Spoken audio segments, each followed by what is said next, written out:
It is an honor to be with my favorite union in the United States of America. The UE has a history that I'm sure all of you are familiar with, which goes way back. It is a history which has stood up for the working class of this country, which has taken on enormous struggles, which has been hit hard by the establishment, politically and other ways, but you have stood firm. And what really impresses me about what the UE is doing right now is you're bringing people together from so many different walks of life. Blue-collar workers, graduate students, understanding that we are all in this together.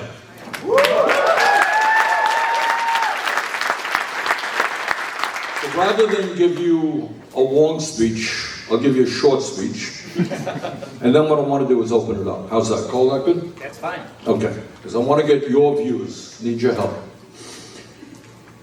We are living, as I think all of you know, in a dangerous and unprecedented moment in American history, where we have a president who is a demagogue, who is a racist, who is a xenophobe, who is trying to do what demagogues all over the world try to do and have historically tried to do. It ain't complicated. What these guys want is more wealth for themselves and more power for themselves. That's what it's about. It's about wealth and power. And the way they achieve that, and it has worked unfortunately throughout history, is you take powerless minorities. In different countries, in different times, the people are different. In the 30s, it was Jews, it was gypsies. In this country, it was gays, it was blacks, Latinos. You take your pick. And then you say to the people in the country, you're worried about your wages, you're worried about housing, you're worried about how, I'll tell you who the fault of it is. It's their fault. Their fault. They're causing all the problems. And we have all got to hate them. And this is a means to deflect attention away from the people who are really causing the crises, the people who have the power, the people who own the society. That's what has historically happened. That's what they're trying to do right now. So you are living in a moment in history where we have never, ever had so few people with so much wealth and so much power. Today we have more income and wealth inequality than we have ever had. Now, one of the things the establishment does with their ownership of media, their ownership of our culture, they tell us what we're allowed to be outraged about, what we should be upset about. What they don't tell you is that you have a right to be totally outraged from a moral and economic perspective. That one person in this country, Elon Musk, owns more wealth than the bottom 52% of American households. You got that? One person. How insane is that? Have you heard that discussed on TV lately? No. Oh, you must have missed it. See, we're not allowed to be outraged that in the richest country on earth, one guy owns more wealth than the bottom 52%. Top 1% today own more wealth than the bottom 93%. CEOs of major corporations make at least 350 times more than what their workers make. So you're living in a moment where we are the wealthiest country in the history of the world, but most people don't know it because almost all the wealth is going to the people on top. This is not an issue we're supposed to talk about. Got it? It's a secret. We're supposed to hate somebody over there or hate somebody over there, but we don't talk about who has the wealth and the power. But it's not only income and wealth inequality. It is concentration of ownership. Every major sector of our society is owned by a handful of corporations. Now we get involved, as Carl mentioned, with UE and with other unions. When they're on strike, we often reach out and say, how can we be of help? We write to the company executives. Time and time again, there's a strike going on. And we write to the management. We say, sit down, negotiate a fair contract with your union. You know what the management writes back? hey, don't talk to us, we don't own the company, it's owned by somebody else. Go to somebody else, don't talk to us, it's owned by somebody else. So you got these bloody conglomerates that own everything. So you got more concentration of ownership. You got 6 major international conglomerates that determine what 90% of the American people hear, see, and read, because they own the media as well. So they control kind of what we know. It's not an accident that Elon Musk owns Twitter, that Jeff Bezos owns Washington Post and some in Twitch, that other billionaires own major segments of the media. Zuckerberg owns Meta. That's not an accident. So they control kind of what we discuss. And then on top of all of that, it's not enough that they own the economy, not enough that they own the media, they also own the political system. Because as a result, as you know, of Citizens United Supreme Court decision, it is now perfectly legal for billionaires to start super PACs and put as much money as they want into both political parties. So you have the absurdity of Mr. Musk himself putting $270 million into Trump's campaign. And he got what he wanted. He became the most powerful person in government for 3 or 4 months until he and Trump had a lover's quarrel, which I'm sure they will get over. And Musk was able to fire tens of thousands of federal workers, break the federal unions, proposed to lay off 80,000 workers at the VA, very nice way to say thank you to the men and women who put their lives on the line to defend the country, lay off 7,000 workers at Social Security, etc., etc. All right. So these guys have enormous political power, and it's not just in the Republican Party. But I'll give you an example of how it works. All of you are familiar with this really disgusting piece of legislation that was passed a couple of months ago, Trump's big, beautiful bill. And in my view, it is probably the most destructive and ugly piece of legislation in the modern history of this country. Yes. And you know why it is? I mean, it is horrific that at a time, as all of you know, when we have a major healthcare crisis, right? That everybody knows. These guys cut Medicaid by $1 trillion, all right? So you got 85 million people uninsured or underinsured today. They're going to throw another 15 million people off of healthcare. They're cutting nutrition programs because in the richest country on earth, we got millions of kids who depend upon school lunches and breakfast with a one good meal a day. Going to cut that. Going to cut education, making it harder for kids to get a decent education. You know why they did all of that? You know what the urgency was to throw 15 million people off of healthcare? The urgency was to give $1 trillion in tax breaks to the top 1%. And $900 billion in tax breaks to large, profitable corporations.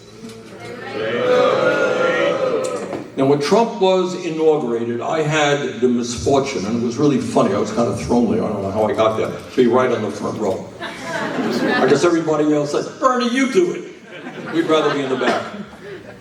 So I was about as close to Trump getting inaugurated as you are, to me. And right behind him, as you may recall, were the 3 wealthiest guys in America. Recall that? I mean, one thing I will say about Trump, he's upfront about these things, doesn't hide it.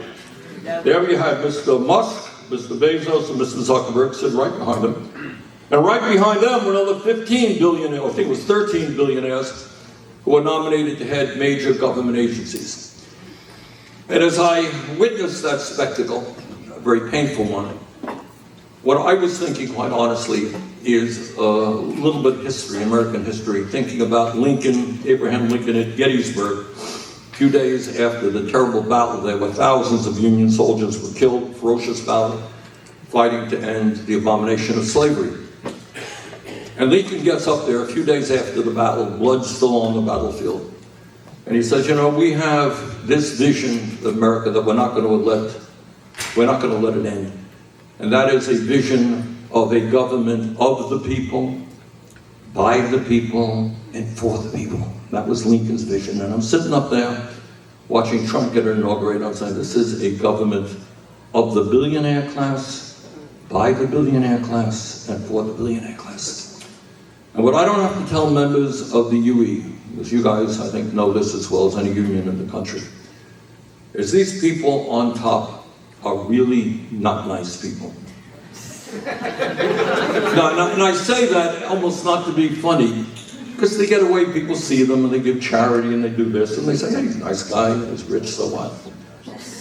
Most people have an empathy. I'll tell you a story if I might. Stop and open it up. I'm on the Veterans Committee and I take veterans issues very seriously. And I go around the state of Vermont and I talk to veterans and I say, you know, Joe, there are a lot of programs out there. You're aware of this program and you should take advantage of it. And as often as not, what some people in Vermont, and I think it's true all over the country, they will say, well, Bernie, I do know about the program, but you know, I think somebody else may need it more than I do.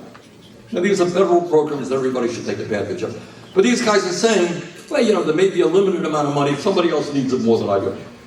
That attitude, that feeling is called empathy, right? Yeah. It's called empathy. It is concern for somebody else other than yourself. These oligarchs on top are a strange breed of people. Yes. They're very smart.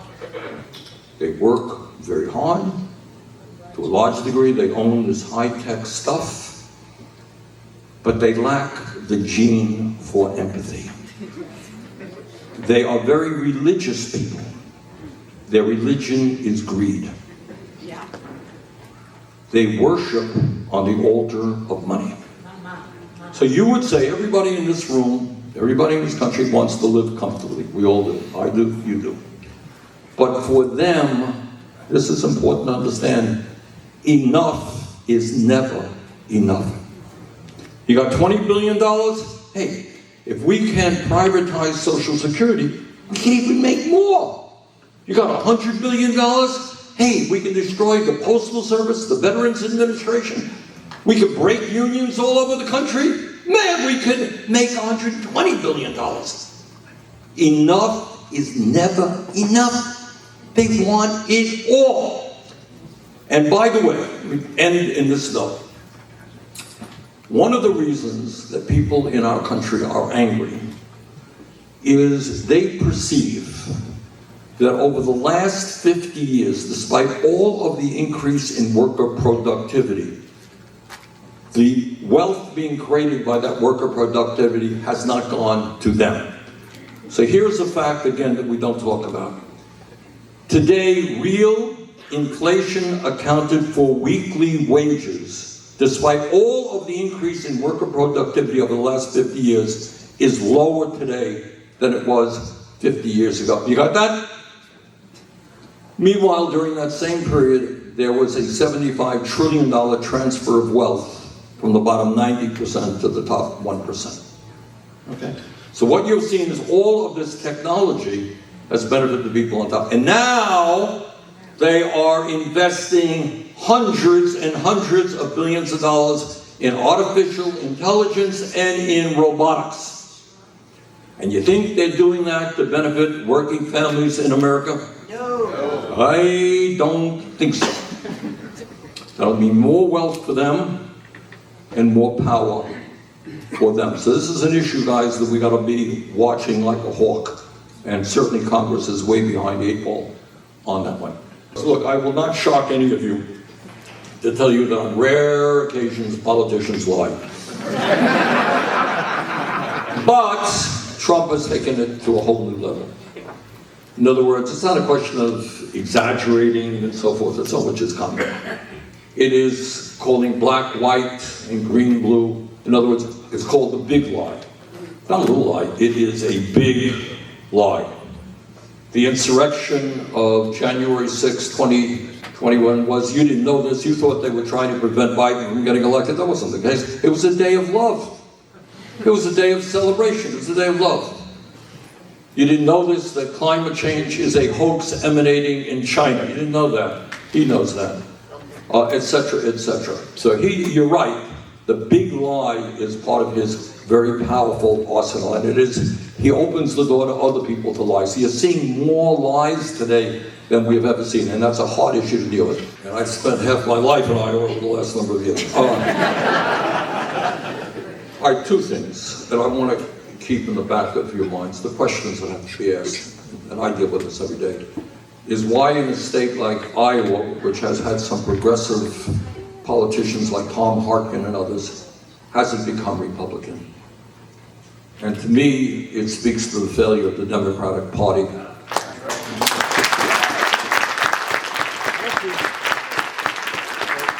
Party which over the years has done some good things in civil rights, in women's rights, and gay rights, and they deserve credit. But certainly in terms of standing up to corporate greed and protecting the interest of working class, they have not been there, because they also get a lot of money from the wealthy and corporate interests. So how we, and I know you guys debate the issue, and it's being debated all over the world. Do you try to reform the Democratic Party, make it into a progressive party? Do you start a third party, and so forth and so on? It's an issue that, you know, serious people are debating. But clearly, the reason I'm here in the Midwest right now is last night I was in Chicago with two really strong progressive candidates, so I hope one will be reelected. Delia Ramirez and Robert Peters will be elected. Good, strong progressives. I was in Wisconsin with a young woman who's a terrific candidate. In Michigan with Abdul El-Sayed, who I hope becomes the senator from Michigan. So we're running around the country. I'll be in Maine in a week, trying to elect strong progressives who have the courage to stand up to moneyed interests. But the other thing I want you to never forget is the ideas that we talk about. When we talk about healthcare is a human right. I'm sure that every contract you negotiate, right? Healthcare is up. Yep. All right. And they want to take away benefits, and then the company says to you with some truth, hey, our healthcare costs are soaring. How do you expect to get a wage increase? What you gotta appreciate is we are spending twice as much per person on healthcare as the people of any other country. All right? It's not that we're not spending enough. The healthcare system is broken because it's dominated by insurance companies and drug companies. We can and must join every other major country, guarantee health care to all as a human right, so you don't have to spend your whole life negotiating for health care. Education, the same thing. All right? The richest country on earth should not have a broken child care system. Some of you guys have little kids. Costs a fortune for child care. Child care workers are underpaid. You have kids who go to college, coming out of $50,000 a debt. I talked to some doctors here in Chicago yesterday. Go to medical school from working class home. You know what you leave school with? $500,000 in debt. It doesn't have to be that way. All right? What Trump goes around saying, campaigned on, he says, the system is broken. I think the slogan he had in front is, I will fix it. The system is broken. Well, you know what? Trump is right. The system is broken.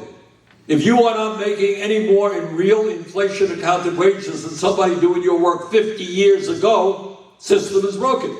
If you can't afford health care, system is broken. You can't afford housing, system is broken. You can't afford education, system is broken. He's right.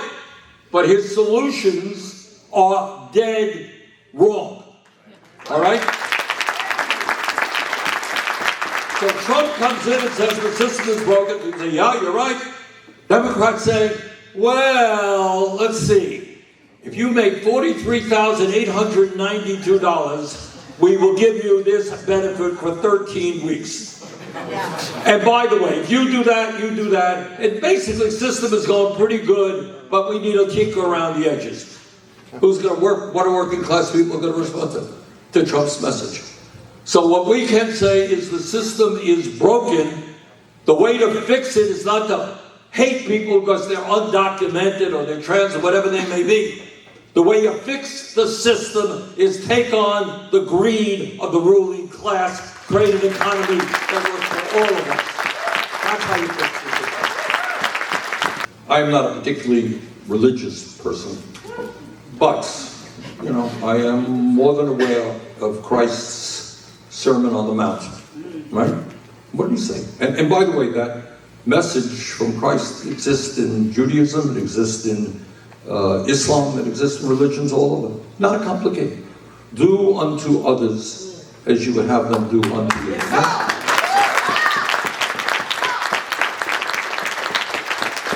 And that's about it. Look, life is difficult. Every person in this room, my family, your family, every family struggles to have their issues. Right? And we either make the decision that we're going to try to do it all for ourselves and say to hell with everybody else, so I'm going to lie and cheat and steal, but I don't give a damn about anybody else, so I have to step on you, I will step on you because it's all about me. Or we take another position, which is what the union movement is about. That's what Solidarity Forever is about. It's human solidarity. It is understanding that I got to worry about your family, you got to worry about my family, we got to worry about the starving children in Gaza.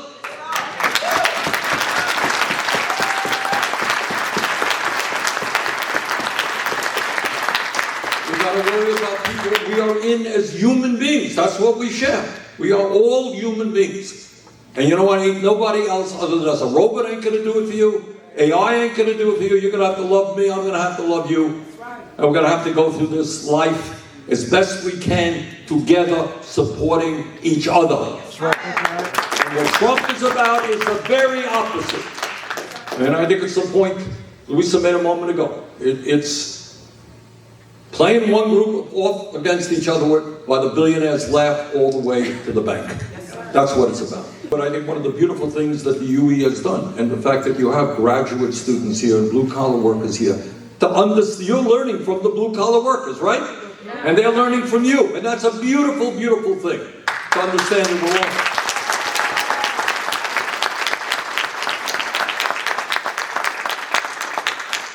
But I think it's the issue that what you learn from this great union is the issue of solidarity. Is to understand that wherever you may go, that you got to stand with your fellow workers to create an environment that works for all, not just the people who own it. To demand that decision-making is made broadly, not by some Wall Street firm who may own your company. So those are, I think, some of the, what the union lesson is about. That's what it is. When people come together, we all do better.